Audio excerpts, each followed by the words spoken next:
And then after the business collapsed, I kind of had to face myself and think, well, now that you don't have that, now that you aren't the super successful, young, huge business owner guy, who actually are you? Who is Lucas? And I really had to get clear on what are the things that you actually like doing. You're awake 16 hours a day. How are you going to fill those 16 hours? What are the things that you want to work on? Who are the people that you're going to work on that with? Who are the people that you want to have around you?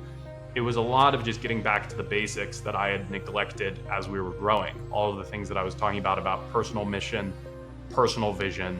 And I realized that I truly did enjoy working with entrepreneurs. I truly enjoyed working with small business owners. During that time, I was doing consulting pretty much for free. Like it was not making me any significant amount of money. I truly just did it because I enjoyed it. And that to me was kind of the realization of, if I am willing to do this for free when I have like nothing else going on in my life, when I could, I very well could have just closed this business and just retired, basically, just not had to work for a very, very long time. If I was consistently finding myself kind of pulled back to this market, these clients, and helping them with these problems, that was ultimately what I realized what I wanted to focus on. Hey, what's going on, everybody? And welcome to season 4 of Legacy's Journey, where we talk about creating what outlives you. I'm your host, Cameron Williams, owner of Kinley Consulting, where we focus on strategic financial growth for marketing agencies so that they can live the dream life they deserve and not be a slave to their business. And we do that through CFO services, consulting, and accounting. Now, this is season 4. Season 4. Well, we are focusing on companies who've either bought, sold, are scaling really fast, or just overall excelling, because I know them and they're killing it. Now, to this specific episode. Now, this guy has been on the podcast before. He came on, he killed it. He talked a ton about what it's like to scale the right teams, going for the correct clients, etc. And he did it at a young age, which was awesome. Recently, he's been going through some changes and he's been sharing them. I don't want to spoil some of the episode, but I thought, man, nobody does this. Nobody builds trust like this by being honest with the good and the bad, the ups and the downs. So I'm like, bro, you got to come on. We got to run it back. And he was like, sure, let's do it. So ladies and gentlemen, Lucas is back. What's going on? Thank you so much for having me, Cameron. Had a great time before, and I'm sure this will be a good time too. It's going to be a good time because you're here. All right. Now, for the people who weren't here or they're newer or they never saw those episodes, tell them again, name of the company and what you do, and we'll jump into it. Yeah, absolutely. So my name's Lucas Lee-Tyson. I've been a marketer, an advertiser, helping other businesses advertise themselves, and then obviously using advertising to run my own business for about 6 years now. I had a previous business that we had talked about on the show, I think, that over the span of about like 3 years, from 2020 to 2023, it scaled to a little over $4 million a month. It collectively had done a little, I think it was like 59 million in top line revenue. We had almost 110 full-time employees at our peak. However, just as quickly as the business grew, it also very quickly collapsed. And that was, due to a lot of mistakes, a lot of mismanagement on my part. That business literally I started when I was 19 years old as a freelancer on Upwork. That was like how I got my first marketing and advertising clients. So it was obviously, a great success for a time. It was a great learning experience. And like you mentioned, I've obviously shared a lot about, if I could go back, some of the things that I would change, some of the things that I would fix, and obviously a lot of the things that I'm doing in my business now. My business now, I still run a marketing agency, but the main focus is actually an AI software that we're building that basically lets people turn themselves into an AI product. So Alex Ramosi is doing this, Tony Robbins doing this. They're basically taking their courses, their coaching, their services, putting it into an AI that they can then sell as a product directly to their audience. So they don't have to actually be involved like as a service provider, which I think is really smart. So we're building a platform that lets anyone be able to do that without having to pay, software developers or engineers into the 6 figures to custom develop it, which is what they did. So yeah, that's kind of the background and then what I'm up to now. All right. Ooh, all right. See, he said a lot in those 2 minutes, y'all. So we're gonna go break it down because again, I'm a fan of transparency, and I think when you do that, you shorten the trust gap, which lets people pay even more attention to you and are even more willing because you're being honest. So let's start from the beginning. So you talked about this first business. So started at 19, 3 year good run.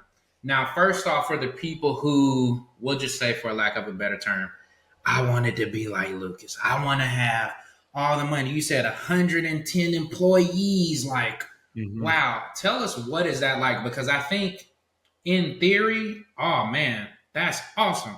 Who wouldn't want that? Versus you're like,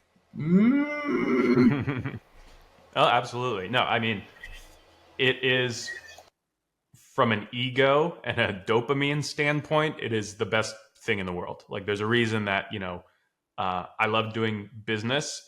To me, it's one of the most fun and engaging things in the world. And like anything, like a sport, it feels good to be number one at that sport, and that's what it felt like. It felt like we were the champions. It felt like I was, kind of like a golden child. Like everything I would touch would automatically become an overnight success. I'd be lying if I didn't say it felt good to go to like masterminds and events and tell people that, oh, we're doing 4 million a month. We've got 100 employees, and the thing that I think a lot of people like is to say like, oh, I have someone who handles that. Like I don't even know what's going on in my business. My team handles that. Like it feels good for the ego. There's a reason why I ended up going down that route. Um, However, as I share a lot in the content that I publish, there is, at least the way that I've done it and the way that I see a lot of businesses go about it, there's not that much upside outside of it other than the ego. So I would really say the sweet spot for our business when we were doing like 1.5 million and 2 million a month, that was the peak in terms of our clients were still getting amazing results. I had a team. It was maybe like 30 or 40 people.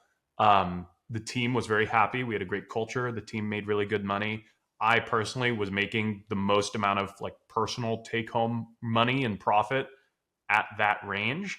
Um, so for all intents and purposes, I should have just kept the business going at that level.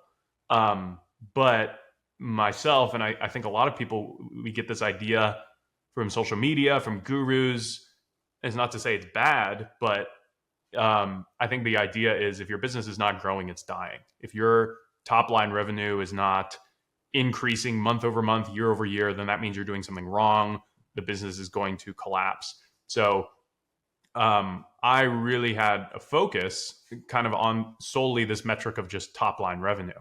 And from that point, from like 1.5 million to 2 million a month, all the way to our peak of 4 million a month, pretty much all of those things that I just mentioned got worse. So our client results got worse.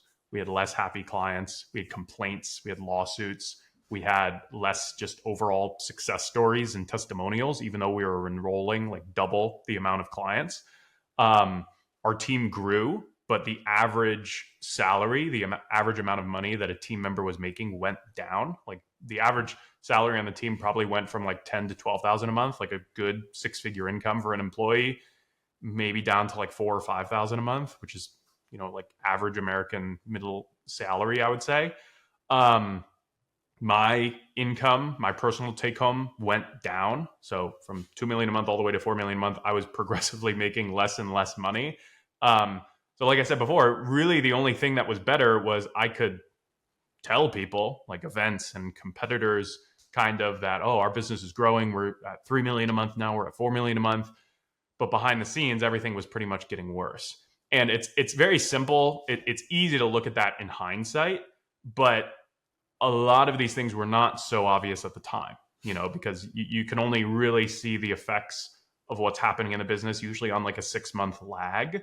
So when we would have, some client complaints or, we would see the team members, the overall payroll, the average salary was going down. I think the thought that was in my head was basically just like, this is temporary. And because we're growing, because our top line revenue is 3 million this month rather than 2 million last month, everything's just going to kind of fix itself. That was truly my mindset was, if we're growing, if we're making more money, everything else is just automatically, magically going to fix itself. But it didn't. And that was obviously a huge reason that the business did end up going to zero, was because all of the issues that I kind of just mentioned compounded together. And every single one of those is a recipe for a disaster in a business on its own. But when you combine all of them, it was not surprising or unheard of to think about the business going to zero. So that was a lot, but hopefully that answers your question. That's like 3 or 4 different lessons in that whole thing. Okay, I gotta recap. One of the things that I freaking love this. If y'all can't tell, like, I'm a fan of this guy. He don't even know it, but I'm a fan. He said, okay, should have kept it at 10 to 12 million a year. So basically at about that $1 to $2 million per month range. Why do you think around that number was better than, like you said, getting up to the 4 million? Because I think a lot of people think, man, if I was getting $100 or $1 million per month, I could do all these things and I'm going to do this. It's one thing to say in theory what you will do versus like, no, we were very good or we still had the high touch versus like the jump from the 1 to the 4. Like, what were some of the things it revealed to you?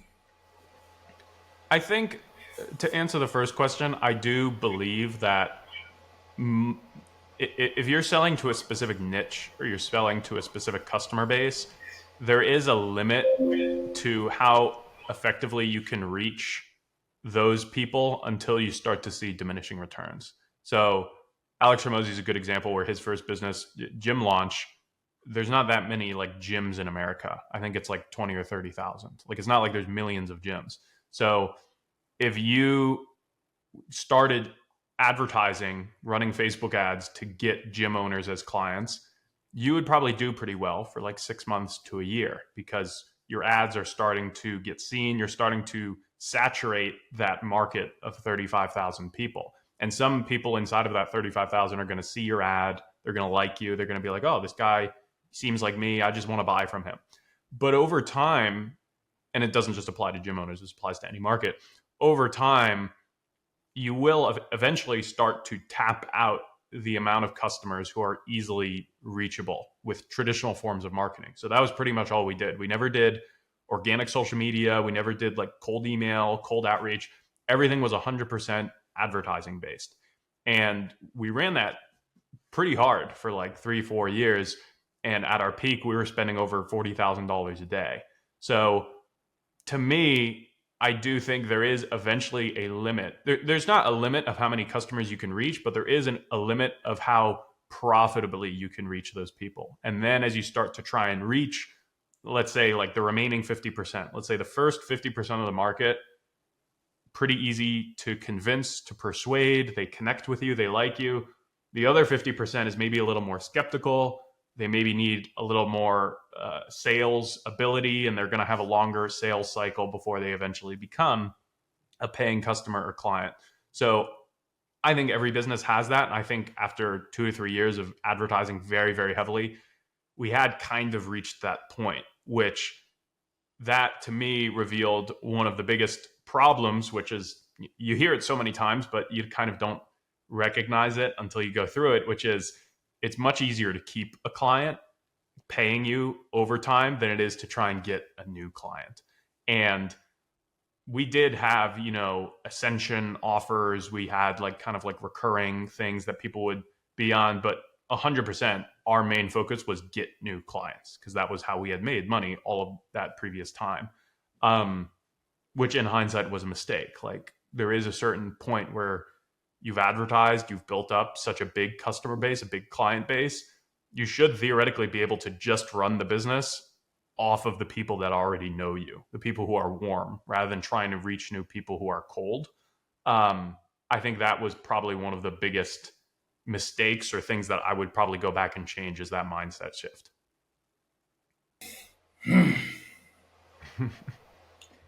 And when you say it out loud, it's like it makes perfect sense because when you're fresh, oh, who is this new guy? Versus like even in our case, in working with mainly marketing agencies, there was the original through organic, oh man, this seems good. Then it kind of slowed. Then we had to kind of pivot into more of the referral based and joining mastermind groups where our target was. But then to your point, now you got to build up that and you get one, hope to do a great. So the diminishing returns, that is so good. Okay, I got more questions. All right, so you talked about that. If you could, in three tips or points, you said, and make sure I got it right, I'll jump in and correct me. You said one, we lost touch with our clients. Like we were doing a super high level touch, but because we were growing so fast, and on top of that, I'm getting a lower tiered employee instead of the 10 to 12K, it's the 4 to 5K person. Those were two big reasons why you think your company started going this way. What would you say is that third? So we got the team quality, we'll say, going down, less touch points or lower client satisfaction. What would you say is like number three that you could say, like, dang it, in hindsight, I don't know how I missed this? Um, that's a good question. I think I think the third would honestly be just like overall team culture because um Yeah, because I would when you imagine it'd be hard to go from 40 people to 110, keep the same yes, energy, the same hungry vibe. yes. And what started off attracting like team members to want to work with our company and join our company at the start very quickly just turned into we're a really big fast growing company, so you should join us for that reason, which Mm. that is a selling point. But if that is your only selling point, you almost attract people who just want to, I don't want to say like a gold digger employee, but it's like you can't just want to work here because it's like it's fast growing and it's big. Like there needs to be some sort of personal cultural alignment to the mission. And I know that for myself that over time my personal vision and my vision of the mission for the company did start to get watered down. It started to get lost over time. It kind of just became we're really big, we make a lot of money, and that's why you should want to work with us. That's why you should want to pay us. That's why you should want to join our team, essentially. Which again, there's nothing wrong with that, but that's all you have. Yeah. You know that's not a compelling vision that talented, ambitious team members are going to want to get behind. You're just going to attract people who are, I don't want to say like vultures or sharks, but they're not always going to have the business and the culture and your client's best interests at heart. And that became But very wait, obvious. okay. But in that case, though, because I would imagine you probably hand selected maybe the first 10 to 15 people, probably Mhm. most of the 30.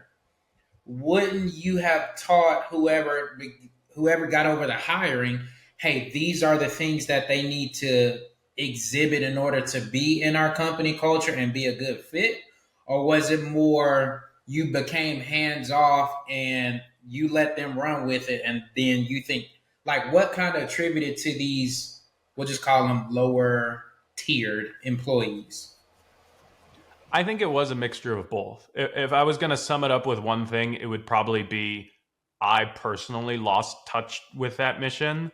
So I was not actively reminding anyone, my managers, the lower level team members, hey guys, this is the culture, this is what we stand for, this is what we do as a business.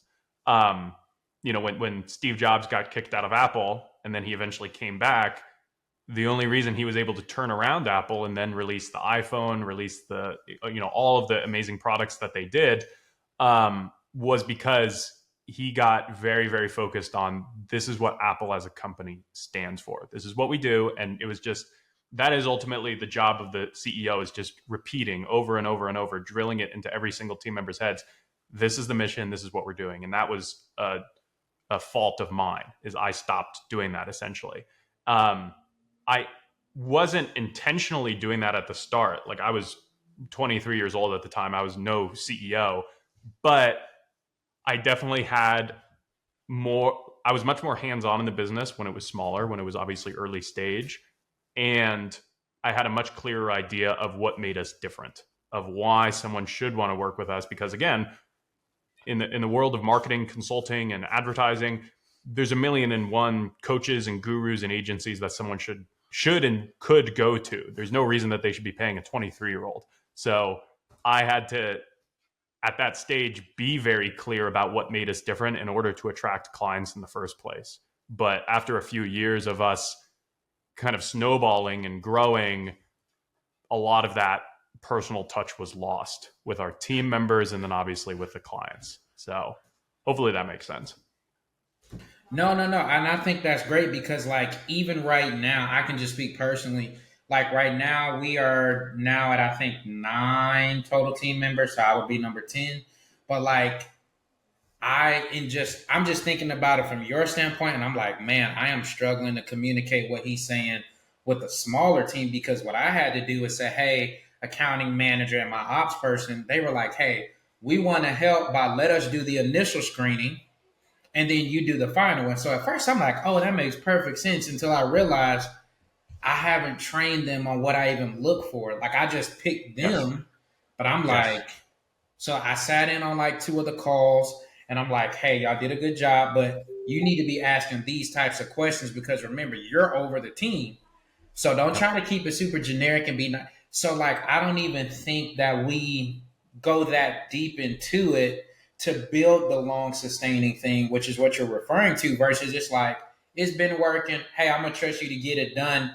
And you kind of lose what, like you said, what makes you special. This is so good. Okay, let's keep going. All right. Another thing you said was, well, let's talk about this, the sheer size. 110 employees. Yes, I know you have managers or pods and kind of group, but how or what was your experiencing in managing a company with over 100 employees? Because I don't even know the statistic, but I can almost guarantee that's probably in like the 10th percentile of companies in America that have 100 or more people. What is that like as a CEO and as a young CEO, having all these people depend on you and look to you for guidance and trying to steer that ship? I honestly, maybe I'm not the best person to ask this because I think that was one of the things I did the worst, if I'm being honest, was I see this happen a lot. I think it is very common with entrepreneurs where they swing really hard to either end of the spectrum, where they're either super involved, almost like micromanager, where it's like they're stepping in and stepping on people's toes and even like jumping in to do people's work. That was me for a while. And then the other end of the spectrum is the complete opposite, which I was also, which is pretty much fully hands off, not really being the captain of the ship, so to speak, and having, trust in people is good, but there is also a level of it is your job as the CEO of the leader of the company to set the pace, to be involved, and to make sure that things are going according to your vision, your mission as the owner of that business. So I made the mistake of swinging too hard to the other direction, where I would get, updates. I would, hear about what was happening inside each department, but I personally basically just took them at their word. I didn't try and really coach them and try and put the foot on the gas of like, why is this metric lagging? What are we doing to fix this? Or me doing my own investigation to see if what they were telling me was true or accurate. And it's not to say that, people were lying or being deceitful, but obviously, again, if I'm the owner, if I'm the CEO of the business, I'm going to look for things and I'm going to see things very differently than someone who's just, it's their job to run the client success department, to run the sales department, etc.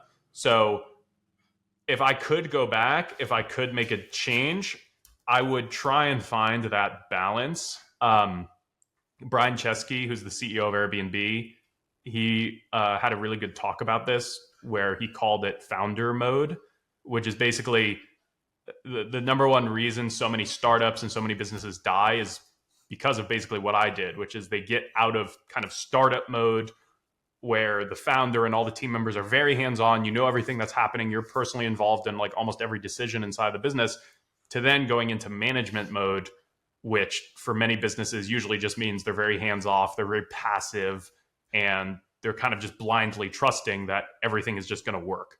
And just like Steve Jobs with Apple, Brian Chesky at Airbnb had a similar thing when COVID hit.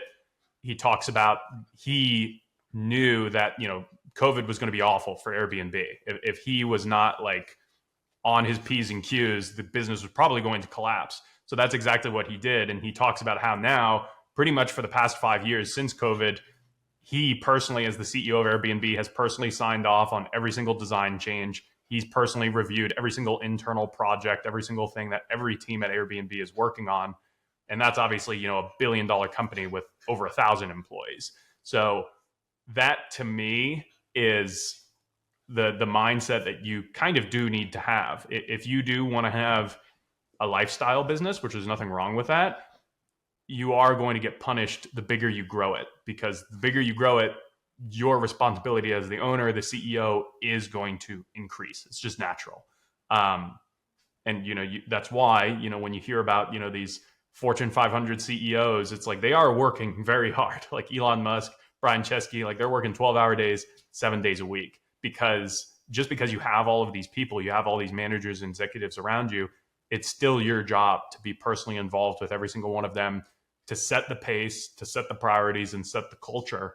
And that was something that I naively did not do. I just thought, oh, well, I did the hard part. I got this, kind of rocket ship off the ground, and now it's moving. And now I can just hire these people. I can pay everyone, and they're going to keep the rocket ship going. And that's not true. Even if you hire the world's smartest people, you pay them all the money in the world, which I'm sure Airbnb does, you still need to be personally involved. You still need to be the one driving the ship, or else it's going to rocket out of control.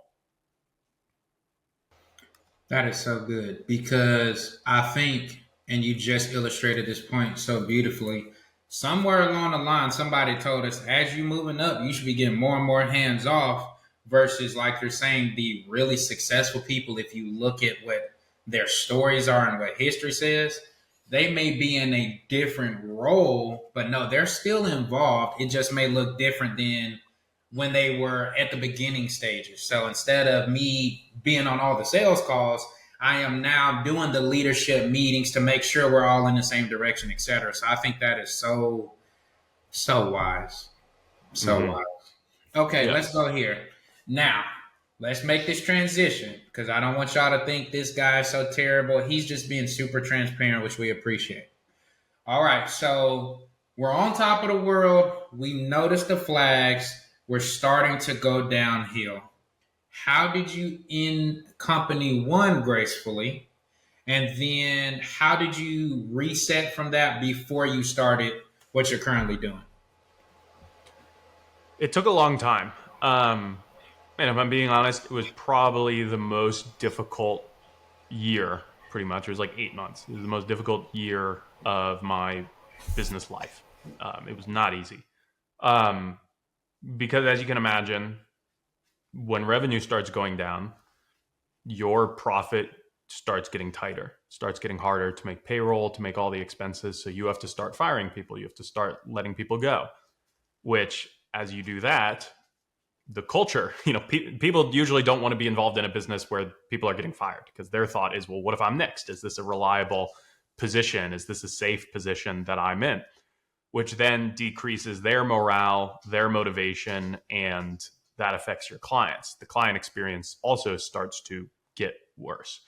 So it was 6 months basically of a progressively negative flywheel where everything was getting worse. The profit was getting worse.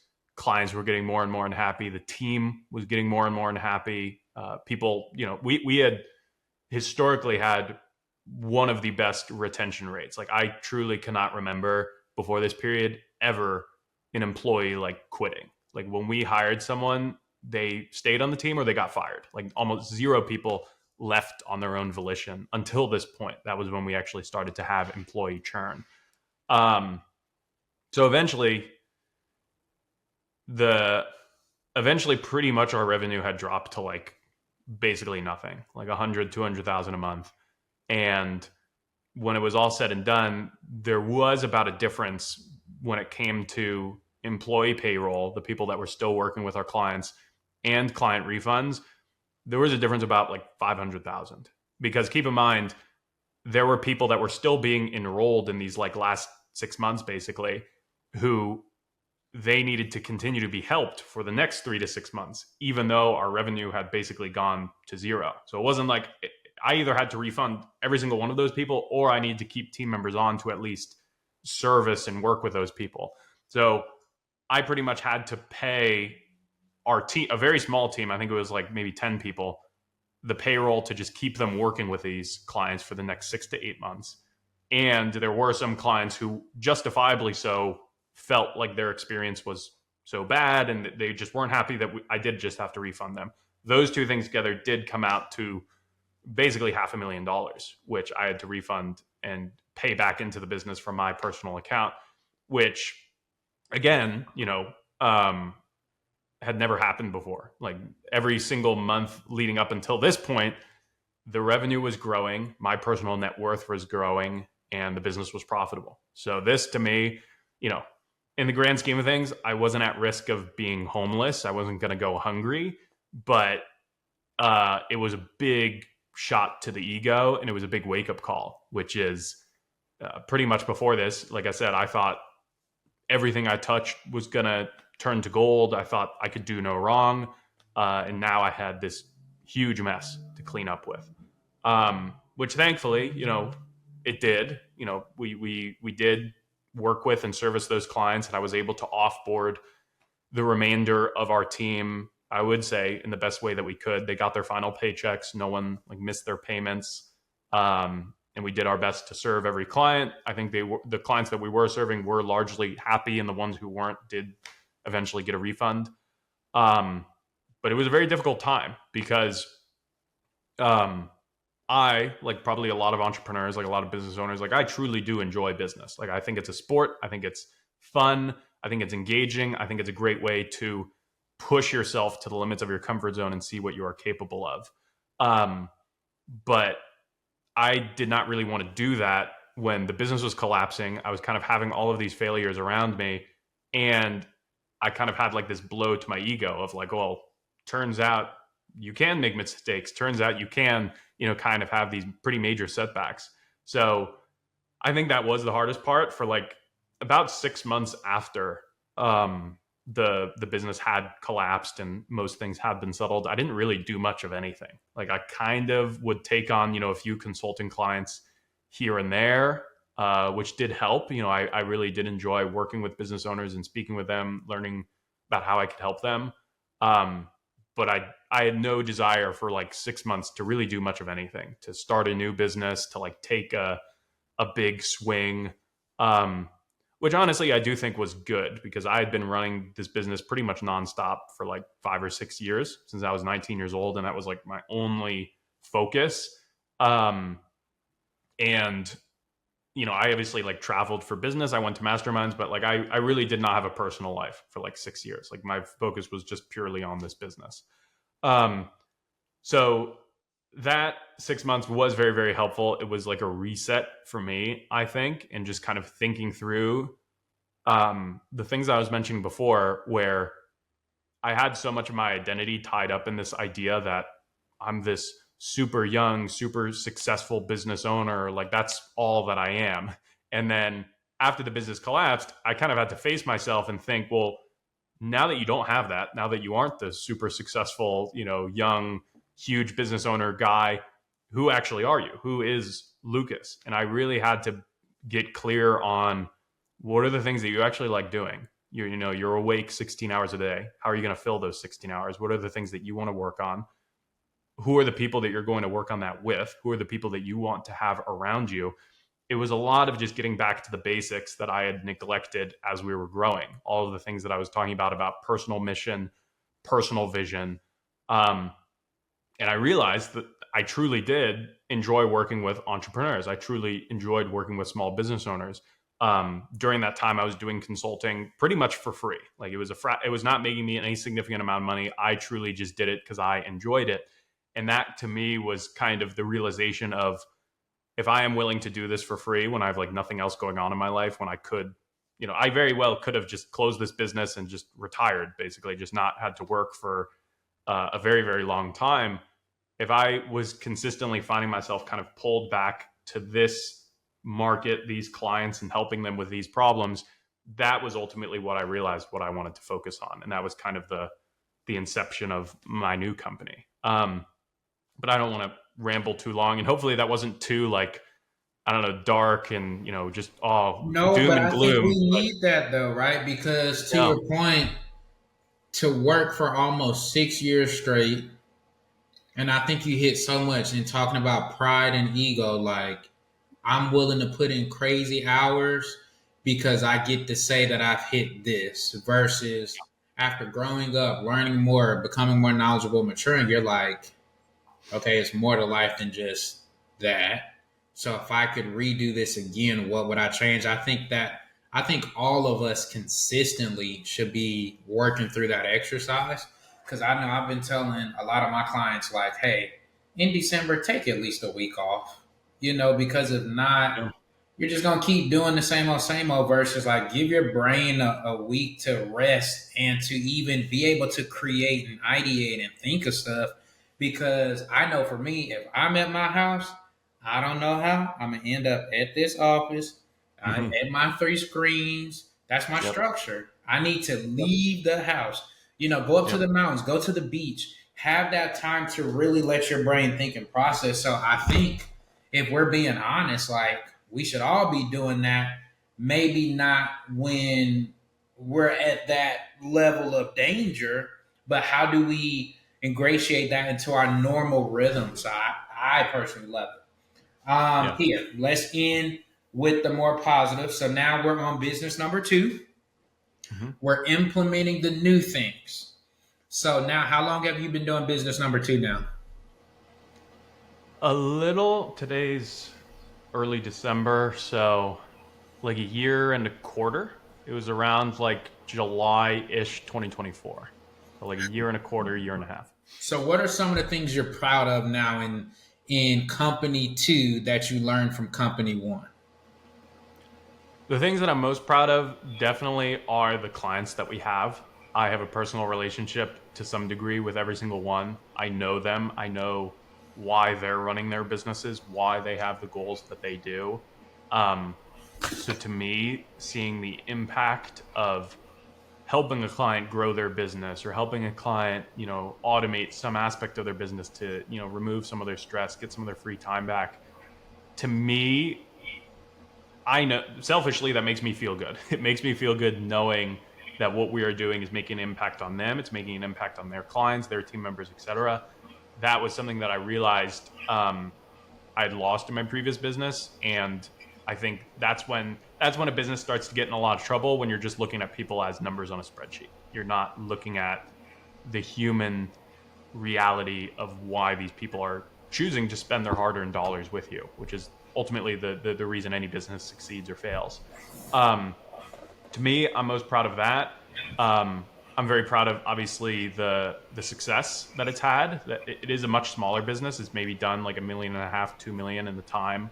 However, on paper, it's a much better business. It feels a lot less stressful. It feels a lot less messy and disorganized.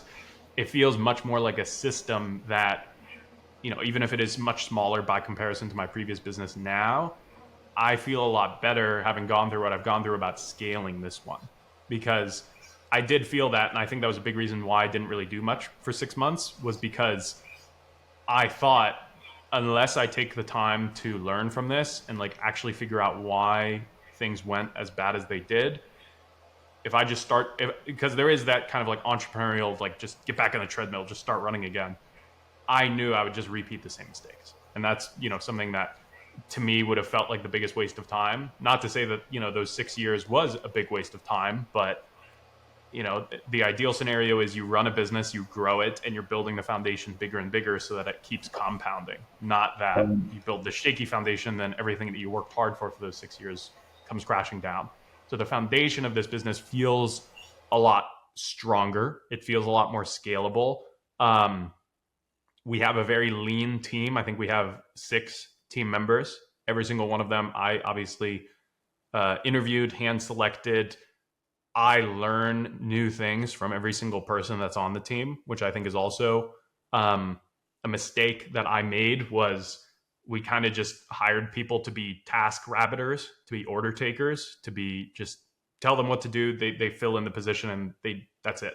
Whereas I think the best business is one where good ideas come from everywhere. Every single member of the team is someone who I truly trust them in what they're being hired to do it at the highest level. And that's a huge reason why, obviously I do think the business has succeeded as well as it had now. So I'm intentionally trying to take things a lot slower because I know the downsides that can happen when you scale very, very fast. I'm still, I would say, a motivated, ambitious person. Like I still absolutely want to grow a really big business, have a lot of success, for all the reasons that I mentioned before, because I find it engaging. I think it's fun. It's pushing yourself outside of your comfort zone, and that's what entrepreneurship is.